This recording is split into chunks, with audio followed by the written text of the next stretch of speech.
मित्रों, त्रेता युग में जब भगवान विष्णु ने अपना 7वां अवतार लिया, तब उनके साथ उनके 3 भाइयों ने भी जन्म लिया था। इनमें से एक शत्रुघ्न सबसे छोटे भाई थे। वे भगवान विष्णु के शंख का अवतार थे। दोस्तों, श्री राम और लक्ष्मण जी पराक्रम के बारे में तो सब जानते हैं, परंतु उनके भाई शत्रुघ्न का बल और पराक्रम कैसा था, यह कोई नहीं जानता। आखिर कितने शक्तिशाली थे शत्रुघ्न, और उन्होंने अपने जीवन काल के कितने युद्ध लड़े थे। वैसे तो शत्रुघ्न का उल्लेख रामायण में बहुत कम ही मिलता है, और उन्होंने अपना ज्यादातर समय भरत के साथ बिताया था। श्री राम के राज्याभिषेक के कुछ समय बाद ही उन्हें मथुरा का राजा बनाकर भेज दिया गया था। जब श्री राम वनवास में थे, तो उनके सबसे छोटे भाई शत्रुघ्न के जीवन में क्या क्या घट रहा था, इसका ज्ञान बहुत कम ही लोगों को है। आइए विस्तार से जानते हैं शत्रुघ्न जी के जन्म से लेकर मृत्यु तक की अनसुनी कहानी को। शत्रुघ्न का जन्म कैसे हुआ और वह किसके अवतार थे? वाल्मीकि रामायण बालकांड सर्ग 18 के अनुसार अयोध्या नरेश दशरथ ने अपनी तीनों रानियों के साथ पुत्र कामेष्ट यज्ञ किया था, जिसके फलस्वरूप उन्हें 4 पुत्रों की प्राप्ति हुई थी। इसमें उनकी सबसे छोटी रानी सुमित्रा के गर्भ से 2 पुत्रों का जन्म हुआ, जिनमें लक्ष्मण बड़े व शत्रुघ्न सबसे छोटे थे। सबसे बड़े भाई श्री राम व उनके बाद भरत थे।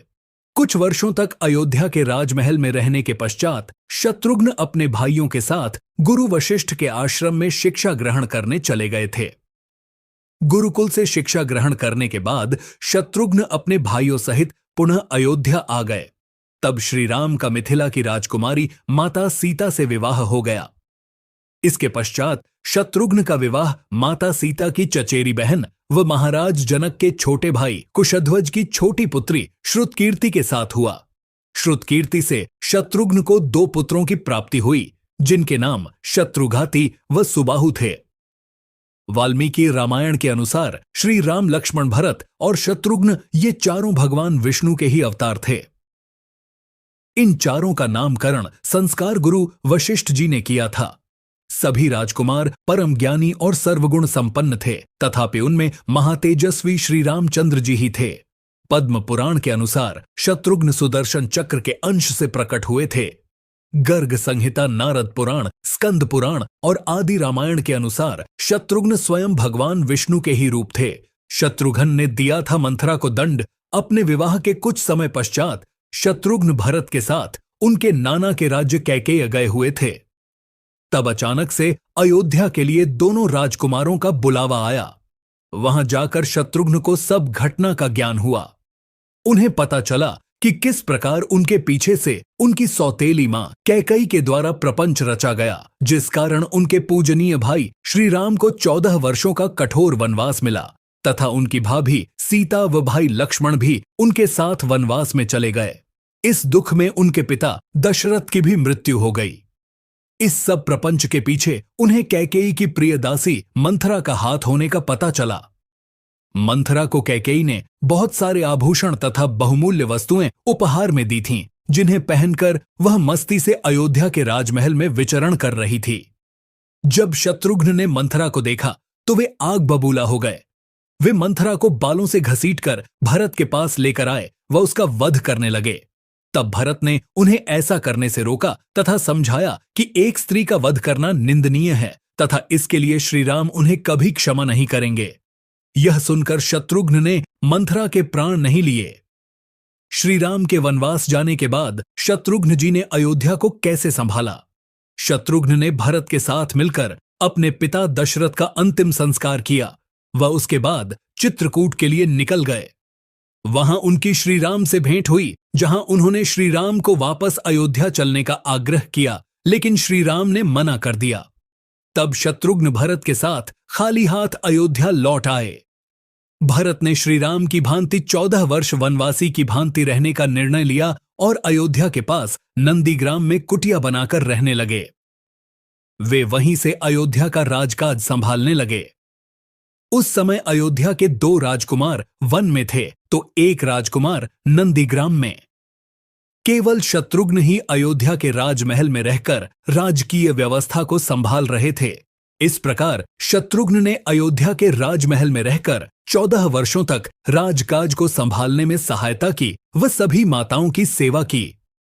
14 वर्ष पश्चात जब श्री राम वापस अयोध्या आ गए तब उन्होंने वैसी की वैसी अयोध्या उन्हें सौंप दी। शत्रुघ्न द्वारा लड़े गए युद्ध और उनका पराक्रम, दरअसल दोस्तों रामायण के लंका युद्ध में उनकी भूमिका नहीं थी, परंतु उन्होंने अयोध्या की रक्षा करते हुए कई युद्ध लड़े जिनका वर्णन रामायण के उत्तरकांड और अन्य कई पुराणों में किया गया है। आइए विस्तार से जानते हैं शत्रुघ्न का एक योद्धा के रूप में कैसा प्रदर्शन था। एक बार श्री राम के दरबार में च्यवन ऋषि व अन्य ऋषियों का आगमन हुआ।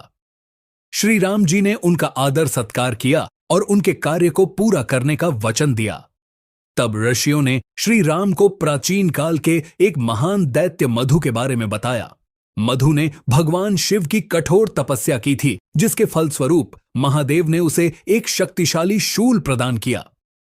मधु ने महादेव से यह वरदान भी मांगा कि यह शूल उसके वंशजों के पास भी सदा रहे, लेकिन भगवान शिव ने कहा कि यह शूल सिर्फ उसके एक पुत्र के पास ही रहेगा और जब तक वह शूल उसके पुत्र के हाथ में रहेगा वह अवध्य बना रहेगा।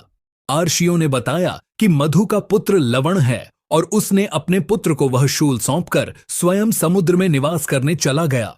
अब लवण उस शूल के प्रभाव से तीनों लोकों विशेषकर तपस्वी मुनियों को कष्ट पहुंचा रहा है। इस पर श्री राम ने शत्रुघ्न से कहा कि वह मधु के पुत्र लवणासुर का वध करके धर्मपूर्वक वहां के राज्य का शासन करे। प्रस्थान से पहले श्री राम ने शत्रुघ्न को एक दिव्य अमोघ बाण भी दिया। इसके बाद शत्रुघ्न अपनी सेना के साथ मधुपुरी की ओर रवाना हुए। जब वे वहां पहुंचे तो लवणासुर भोजन की तलाश में नगर से बाहर गया हुआ था। शत्रुघ्न मधुपुरी के द्वार पर रुक गए और लवणासुर के लौटने का इंतजार करने लगे। जब लवणासुर लौटा तो द्वार पर उनका क्रोधित संवाद हुआ और फिर युद्ध शुरू हो गया। लवणासुर ने एक बड़ा वृक्ष उठाकर शत्रुघ्न पर फेंका, लेकिन शत्रुघ्न ने अपने बाणों से उसे टुकड़े टुकड़े कर दिया। इसके बाद उन्होंने लवणासुर पर बाणों की बौछार कर दी, परंतु वह दैत्य जरा भी विचलित नहीं हुआ। फिर लवणासुर ने एक और विशाल वृक्ष उठाकर शत्रुघ्न के सिर पर दे मारा, जिससे शत्रुघ्न मूर्छित हो गए और जमीन पर गिर पड़े। लवणासुर ने उन्हें मरा हुआ समझकर महादेव के शूल को लेने का प्रयास नहीं किया और अपने भोजन की सामग्री जुटाने में लग गया। कुछ देर बाद शत्रुघ्न को होश आ गया और उन्होंने तत्काल उस अमोघ बाण को अपने धनुष पर चढ़ाकर लवणासुर के वक्षस्थल में चला दिया। वह बाण लवणासुर के हृदय को भेद कर वापस शत्रुघ्न के पास लौट आया। इस प्रकार शत्रुघ्न ने लवणासुर का वध कर दिया और महादेव का शूल सबके सामने शिव के पास लौट गया।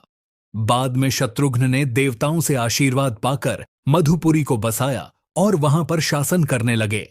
12वें वर्ष में उन्होंने श्री राम के पास लौटने का विचार किया। श्री राम के अश्वमेध यज्ञ में शत्रुघ्न की भूमिका क्या थी? रामायण के अनुसार जब रावण के वध के बाद श्री राम का अयोध्या में आगमन हुआ तो महर्षि अगस्त्य की सलाह पर श्री राम ने अश्वमेध यज्ञ का आयोजन किया।